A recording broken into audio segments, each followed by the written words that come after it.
Olá, bom dia, tudo bem? Hoje eu vou ler uma palavra com vocês que se encontra no livro de Atos, capítulo 2. Já pode abrir a sua Bíblia aí. Atos é no Novo Testamento. Vamos dizer que é mais ou menos na metade da Bíblia pra frente. Pra quem não tem o hábito, né? Atos 2, versículo 1. A vinda do Espírito Santo. 2. E quando o dia de Pentecostes chegou, completamente, todos eles estavam unânimes em um lugar.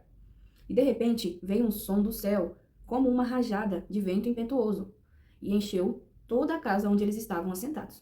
E lá apareceram a eles línguas divididas como de fogo, e pousou sobre cada um deles. E todos foram cheios do Espírito Santo, e começaram a falar em outros idiomas, conforme o Espírito Santo concedia falar. Aqui tá falando sobre a vinda do Espírito Santo. Eles estavam numa festa, no dia de Pentecoste, né? E estavam ali reunidos, o pessoal, e do céu caiu línguas divididas como fogo. E cada um falou seu idioma. Tinha pessoas ali de vários idiomas diferentes no mesmo lugar, que estavam ali no dia de Pentecoste. E dali, pessoas falavam o mesmo idioma e outras pessoas falavam outro idioma, né? Por isso que o título é A Vinda do Espírito Santo. E dali, o Espírito Santo usou eles de forma que um entendia o outro. E ali eles estavam falando sobre as coisas de Deus, né? Bom, e em Jerusalém, habitando judeus, homens religiosos de todas as nações debaixo do céu. E quando isso, tô no 6, tá? E quando isso foi amplamente divulgado, ajuntou-se uma multidão. Quando o pessoal ficou sabendo, né, que o pessoal estavam falando, mesmo tipo, era judeu, mas estava falando em outra língua, de outro idioma, entendeu? Isso aí, pelo bairro ali se espalhou e o pessoal começou a ficar curioso e foi ver o que estava acontecendo. Então, juntou ali uma multidão. Peraí, onde eu estava? E quando isso foi amplamente divulgado, juntou-se uma multidão e estavam confusos. O pessoal falou, né? Por que cada homem ouvia falar em seu próprio idioma? E todos eles estavam atônitos e maravilharam-se, dizendo uns aos outros: Vede, não são galileus todos esses que falam? Como ouvimos cada homem em nosso próprio idioma em que nascemos? Partos e medos, elamitas e os que habitavam em Mesopotâmia, a Judéia, a Capadócia e Ponto e a Ásia, a Frígia, a Panfilha, o Egito e as partes da Líbia, junto a Cirene, e estrangeiros de Roma, judeus e prosélitos, e crenteces e árabes, e todos ouvimos falar os nossos próprios idiomas e as obras maravilhosas de Deus. Então, desse tanto de gente aqui, ó, de tantos países e lugares diferentes, todo mundo começou a se entender. E todos se maravilharam e estavam em dúvida, dizendo uns aos outros, mas o que significa isso? Como é que a gente consegue um entender o idioma do outro, né? E os outros da multidão que estavam do lado de fora diziam: estes homens estão cheios de vinho novo. Em outras palavras, a multidão que estava em volta, que ficou vendo essa situação, falou assim: esse povo tá doido, tá bêbado, né? Eles encheram a cara e por isso que eles estão conseguindo se entender de alguma forma, né? Versículo 14. O discurso de Pedro no dia de Pentecoste. Mas Pedro, pondo-se em pé com os 11, levantou a sua voz e disse: Homens da Judéia e todos vós que habitam em Jerusalém, sejai-vos isto conhecido e escutai minhas palavras. Porque estes não estão embriagados, como imaginais, sendo esta a terceira hora do dia. Mas isto é o que foi falado pelo profeta Joel. E acontecerá que nos últimos dias, diz Deus, eu derramarei o meu espírito sobre toda a carne, e os vossos filhos e as vossas filhas profetizarão, os vossos homens jovens terão visões, e os vossos homens velhos sonharão sonhos. E sobre os seus servos e sobre as minhas servas eu derramarei do meu espírito naqueles dias, e eles profetizarão. E eu mostrarei maravilhas em cima do céu e sinais embaixo da terra: sangue, fogo, vapor de fumaça. O sol se tornará em trevas e a lua em sangue, antes que venha o grande e glorioso dia do Senhor. Aqui Pedro estava falando sobre a vinda de Cristo, que antes de Cristo vir, iria acontecer essas coisas, ó. Ele falou sobre os filhos e filhas profetizarão. Os jovens terão visões e os velhos vão ter sonhos, né? Sonharão sonhos. E também vai ter alguns sinais na terra, que é sangue, fogo, vapor e fumaça. O sol vai se tornar em trevas. Em outra Bíblia eu já vi, outra versão fala assim, o sol se tornará em noite, né? E a lua em sangue, antes que o grande e glorioso dia do Senhor venha, né? Antes de Jesus voltar para a terra, vai ter alguns sinais, né? Que tem em partes da Bíblia que está escrito, mas principalmente em Apocalipse, alguns sinais antes que Cristo volte. E aí Pedro falou aqui o que o profeta Joel já tinha falado. E acontecerá, agora tá no 21, tá bom? E acontecerá que todo aquele que invocar o nome do Senhor será salvo.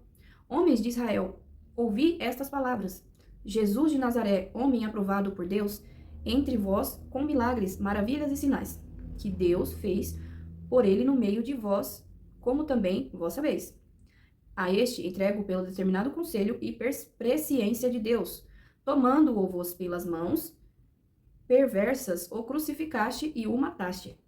Quem Deus levantou, tendo soltado as dores da morte, porque não era possível que ele fosse retido por ela. Porque Davi fala a respeito dele. Eu via o Senhor sempre adiante da minha face, porque ele está à minha destra, para que eu não seja abalado. Por isso o meu coração se regozijou e a minha língua exultou. E além disto, a minha carne também repousará na esperança. Porque tu não deixarás a minha alma no inferno, e nem permitirás que o teu santo veja a corrupção. Fizestes-me conhecer os caminhos da vida, encher-me-as de alegrias com o teu semblante. Homens e irmãos, deixam-me falar-vos francamente do patriarca Davi, que ele morreu e foi sepultado, e a sua sepultura está entre nós até hoje. Portanto, sendo profeta e sabendo que Deus lhe havia jurado com um juramento do fruto dos seus lombos, segundo a sua carne, ele levantaria o Cristo para sentar-se sobre o seu trono. 31. Ele, prevendo isto, falou da ressurreição de Cristo, que a sua alma não foi deixada no inferno, nem a sua carne viu a corrupção. 32. A este Jesus, Deus o ressuscitou, do qual todos nós somos testemunhas. Portanto, tendo sido exaltado pela destra de Deus e tendo recebido do Pai a promessa do Espírito Santo, ele derramou isso, e agora vós vedes e ouvis. Aqui no... Ai, meu Deus, onde foi que eu li? Tem uma parte que fala que se você confessar o nome de Jesus, você será salvo. Peraí, deixa eu ver onde eu tava aqui. Homens... Aqui, 21. E acontecerá que todo aquele que invocar o nome do Senhor será salvo. Além de ser salvo, deixa eu falar só uma coisa, pra quem nunca ouviu essa explicação, né? Mas quando a gente aceita Jesus, a gente também, além de se tornar filhos de Deus, né?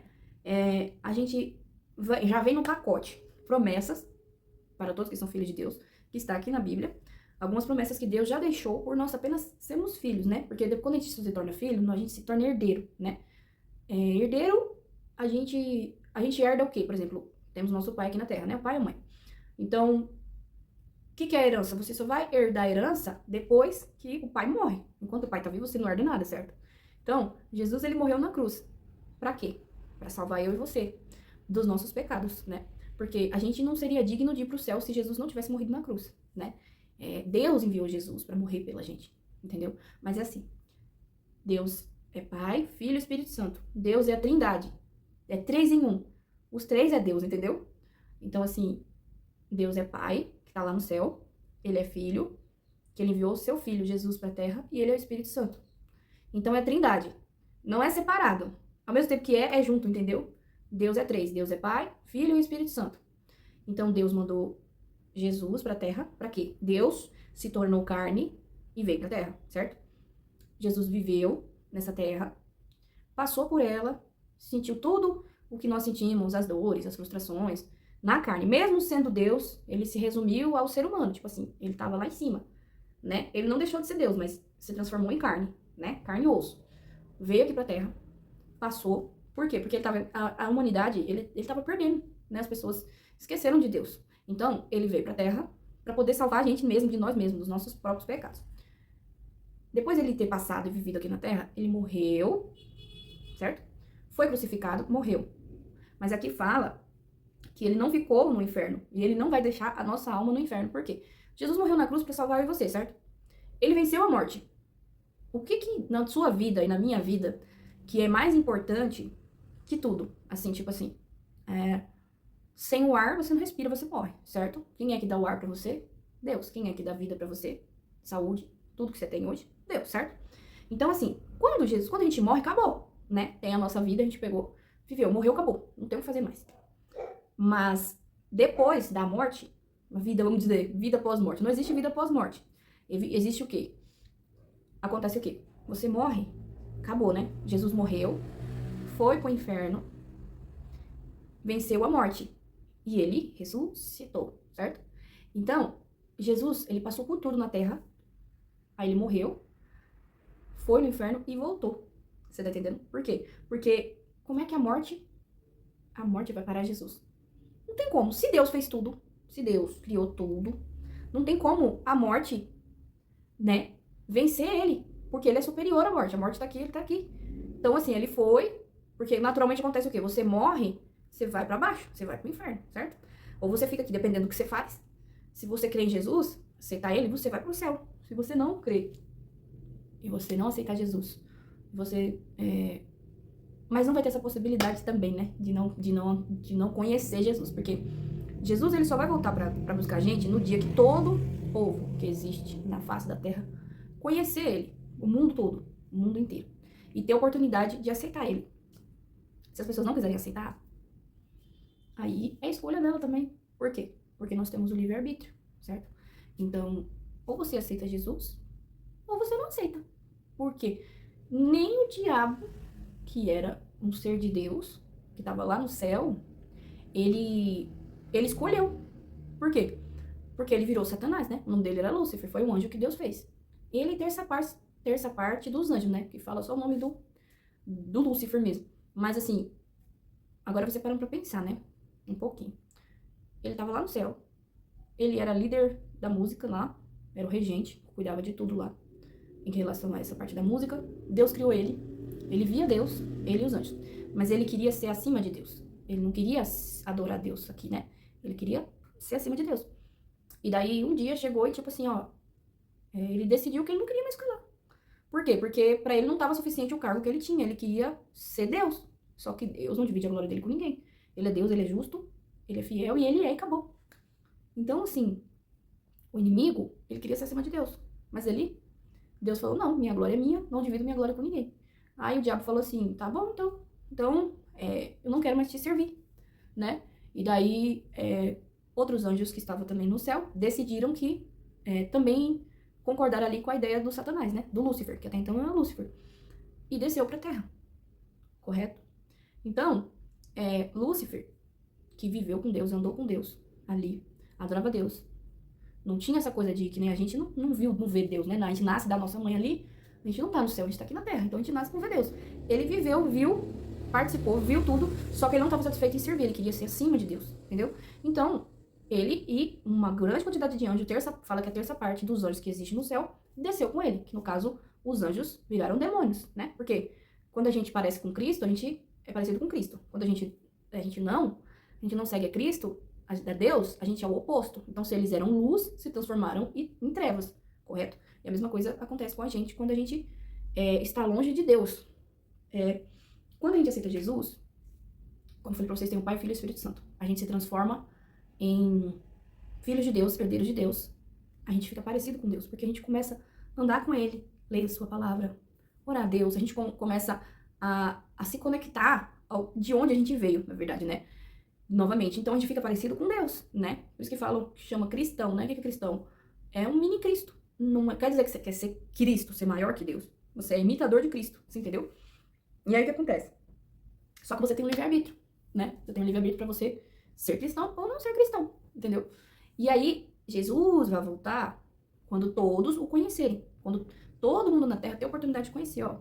Aqui é a palavra de Jesus, de Deus, né? É a Bíblia. Depois que todo mundo conhecer a palavra de Deus, fala assim, olha, gostei de Jesus, quero estar com ele. Ah, não gostei de Jesus, não quero estar com ele. Então, aí o que acontece? Jesus não venceu a morte? Venceu a morte. Então, se Jesus venceu a morte, eu sou filha de Deus, não sou? Sou filha de Deus, aceitei Jesus, eu creio em Jesus. Então, eu também venci a morte. Eu vencerei a morte. No caso, eu não morri ainda, tô viva, né? Por quê? Porque Cristo já venceu por mim. Você entendeu? E como eu aceitei Jesus, me batizei, creio em Deus, ele deixou essa promessa. Tem um hino que fala assim, ó. A morte venceste, o véu tu rompeste, a tumba vazia agora estás. Por quê? Ele morreu e ressuscitou, ele venceu a morte. E nós que somos filhos de Deus, também vamos vencer a morte. Porque quando a gente morrer, a gente não vai pro inferno. A gente vai ficar esperando, a gente fica no sono. Num sono que ali da morte, claro, né? Você morreu, seu corpo vai ser enterrado e o espírito que tá dentro de você vai sair de você e vai ficar esperando a vinda de Cristo. Ali não sei se você estivesse dormindo assim. E quando Jesus voltar, os que são dele vai para ele. Você entendeu? Os que não são, que não aceitaram, não quiseram, não tiveram oportunidade, não que não tiveram oportunidade, que todo mundo antes de morrer tem a oportunidade de dizer sim ou não para Cristo, que conhece a Cristo. Então, se a pessoa não aceitou ele, não quis saber dele e, tipo, não quero, ela vai junto para quem? Pro inferno, ok? Porque não dá. Como é que você vai morar num lugar que você não aceita essa pessoa? A gente só entra numa casa onde a gente é bem-vindo e onde a gente ama aquela pessoa, a gente quer estar com aquela pessoa, a gente aceita aquela pessoa. Se você odeia, se você não quer estar, se você não aceita a pessoa, você vai fazer o que na casa dela? Não tem lógica, né? Eu até me perdi em qual capítulo que eu tava. Eu vou ler aqui, essa parte aqui, porque tá chamando a atenção. O 27. Porque tu não deixarás a minha alma no inferno, e nem permitirá que o teu santo veja a corrupção. 28. Fizeste-me conhecer os caminhos da vida, encher-me-as de alegria com o teu semblante. Homens e irmãos, deixam-me falar-vos francamente do patriarca Davi, que ele morreu e foi sepultado, e a sua sepultura está entre nós até hoje. Portanto, sendo profeta, e sabendo que Deus havia jurado com juramento que do fruto dos seus lombos, segundo a carne, ele levaria o Cristo para sentar-se sobre o seu trono. Ele, prevendo isto, falou da ressurreição de Cristo, que a sua alma não foi deixada no inferno, foi o que eu estava falando, né? E nem viu a sua corrupção. A este Jesus Deus o ressuscitou, do qual nós somos testemunhas. Portanto, tem sido exaltado pela destra de Deus e tendo recebido do Pai a promessa do Espírito Santo. Quando a gente aceita Jesus, Deus já deixou essa promessa pra gente. A partir do momento que você aceita Jesus, o Espírito Santo faz morada na sua vida, entendeu? Ele derramou isso por isto que vos agora vedes e ouvis. Porque Davi não subiu ao céu, mas ele próprio disse: o Senhor disse ao meu Senhor, assenta-te à minha destra, até eu fazer teus inimigos por escabelo de teus pés. Saiba, pois, com certeza, toda a casa de Israel, que a esse mesmo Jesus, a quem vos crucificastes, Deus o fez Senhor e Cristo. Ora, quando eles ouviram isto, compungiram-se em seu coração e disseram a Pedro e aos demais apóstolos: homens e irmãos, o que faremos? 38. Então disse Pedro: arrependa-vos e sejam batizados cada um de vós em nome de Jesus Cristo, para a remissão dos pecados, e recebei o dom do Espírito Santo. Porque a promessa é para vós, e para os vossos filhos, e para todos os que estão longe, e todos quantos o Senhor Deus, nosso Deus, chamar. E com muitas outras palavras, eles testificavam e exortavam, dizendo: salvai-vos dessa geração perversa. Então, os que alegremente receberam a sua palavra foram batizados, e naquele dia acrescentaram-se em torno de 3.000 almas. 42. A comunhão dos cristãos. E eles continuaram firmemente na doutrina dos apóstolos, e na comunhão, e no partir do pão, e nas orações. Sobreveio temor a toda a alma, e muitas maravilhas e sinais eram feitos pelos apóstolos. E todos que criam estavam juntos, e tinham todas as coisas em comum. E vendiam suas propriedades e bens, e repartiam com os homens, conforme cada um necessitava. E eles perseverando diariamente, em comum acordo no templo.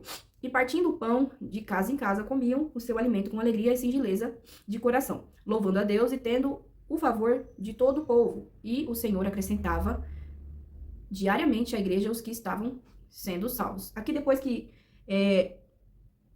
foram 3.000 homens aceitaram Jesus, né? Na festa de Pentecoste, naquele mover ali na casa, né? As pessoas foram se aproximando e Pedro foi falando das maravilhas de Deus e 3.000 homens aceitaram Jesus e se batizaram. E aí, depois disso, tá escrito aqui no 42, a comunhão deles, né? Eles continuaram servindo a Cristo, continuaram aprendendo. Diariamente, eles partiam pão, eles iam no templo, comiam seu alimento com alegria e singeleza. E os que tinham mais condições, venderam suas coisas, tipo assim, tinha terreno, no caso, e dividiram com os que não tinham. E eles ficaram vivendo assim, em comunhão, em se ajudar, em crescer, sabe? Desenvolver um com o outro, né? E esse também, gente, é o papel da igreja, né? Quando você aceita Jesus, né? E você vai ali para uma igreja, a igreja, ali você ganha irmãos, né? Então, o que o irmão faz? Um ajuda o outro, né? Ajuda a crescer. Ali, no caso, eles venderam todas as suas coisas e ajudaram, mas não necessariamente dos irmãos da igreja vender as coisas, mas ajudar a crescer de outras formas, né? A igreja, ela pode ajudar os irmãos ali, às vezes tá passando uma necessidade, a igreja ajuda com uma cesta básica. Tem pessoas que, por exemplo, que são viciadas ali, usuário de droga, enfim, ou pessoas de tudo, que chega pessoas na igreja de tudo quanto é forma, né? E quem chega na igreja tá precisando também de ajuda. Então, a igreja, ela vê como que ela pode ajudar aquela pessoa, entendeu? E a igreja abraça e ajuda a pessoa a reerguer também em oração, fazendo cultos na casa, campanhas, estudos da Bíblia, né? Coisas que vai fortalecer a vida daquela pessoa. E também, a partir do momento que a pessoa entra ali na igreja, depois de ela aprender e virar membro, né, do corpo de Cristo, o que acontece? Você vai também, depois de um tempo, começar a servir dentro da igreja, né? Ver qual que é o seu propósito, Deus vai encaminhar qual que é o seu propósito, e dentro da igreja você começa a ajudar também outras pessoas, né? Que tá do lado de fora, que não conhece Cristo, você também vai poder começar a evangelizar, né?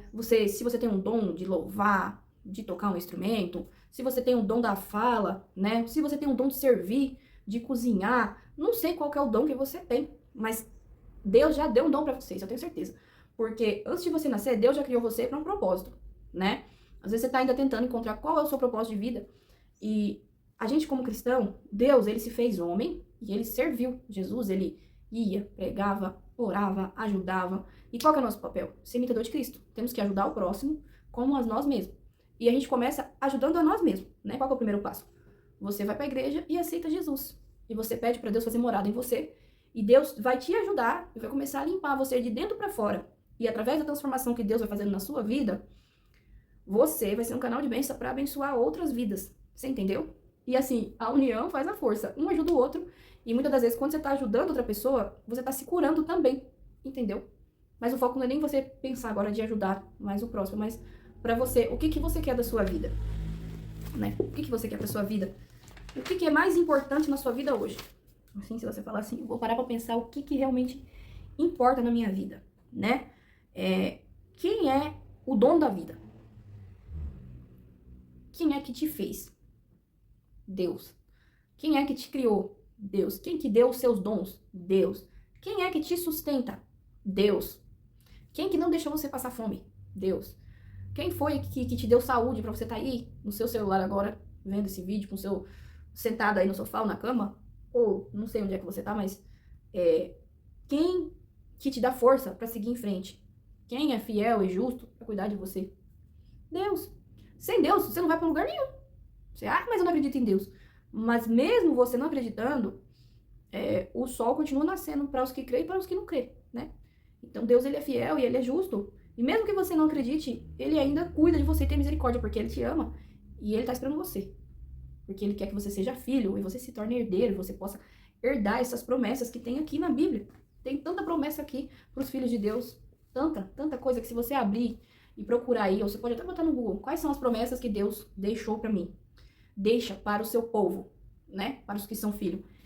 Ou até no fim de algumas Bíblias, às vezes até tem uns dicionáriozinhos aqui no fim, e tem as palavras, tipo assim, sei lá, a palavra poder, aí vai estar lá. Palavra, independente da palavra, no finzinho da Bíblia, tem umas Bíblias que tem, e às vezes você procura essa palavra aí. Promessa, entendeu? Então, assim, primeiro, você tem que pensar o que na vida que é mais importante pra mim. Aí você fala assim, minha mãe. Ok, sua mãe. Mas quem foi que fez sua mãe? Quem foi que te deu ela de presente? Deus. Você tá entendendo? Tô falando mãe, mas você pode falar outra coisa, né? Mas quem é que dá vida pra ela? Quem é que dá vida pra você? É Deus. Se Deus não dá vida, sua mãe não tava aqui, você não tinha nascido. Entendeu? Então, Deus tá te esperando. Jesus tá te esperando. Você tem que dar o seu primeiro passo, né? Deixar Deus fazer morada em você. A partir do momento que você aceita Jesus, ele faz morada dentro de você e ele te muda. Sua vida é uma nova vida. Todas as coisas que já aconteceu, ele limpa, sabe? Ele te dá vida, te dá esperança. É um novo nascer, tá bom? Eu espero que vocês tenham entendido esse vídeo. Agradeço muito você que ficou até o fim do vídeo, porque ficou um vídeo bem longo. Mas que Jesus seja o centro da sua vida, porque ele pode mudar tudo. Tudo.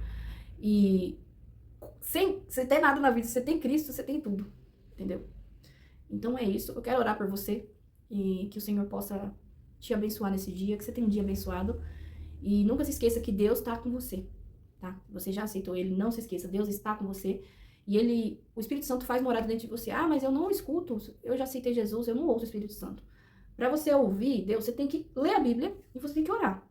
E você tem que ficar assim, esperto, sabe? Tipo, na sua cabeça, com um pensamento em Deus, que o Espírito Santo ele vai falar com você e você vai saber que é Deus. De alguma forma, Deus fala com você e você vai falar assim, não, isso aqui é Deus.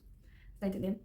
Então é isso, gente. Vamos fazer uma oração rapidinho. Senhor, meu Deus, meu Pai, agradeço pelo dia de hoje, pela minha vida e pela vida de quem está assistindo esse vídeo. Obrigado por esse momento que o Senhor nos deu. Que essa pessoa possa ver Cristo hoje na vida dela. E que se ela não aceitou Jesus, se ela quer aceitar Jesus, Senhor, que o Senhor aceite e coloque o nome dela no livro da vida, Pai. E a partir de hoje, ela se torna sua filha, ou seu filho, e seu herdeiro. Que o Senhor possa abençoar a vida dela, que o Senhor possa dar um novo rumo para a vida dela e orientar, Senhor, no que ela precisa. Cuide dela, capacite ela, ou ele, Senhor, que está vendo esse vídeo, e abençoe esse dia, Senhor, e a vida de cada um aqui. É o que te pedimos e agradecemos em nome de Jesus, amém. Obrigado, e até o próximo vídeo. Tchau!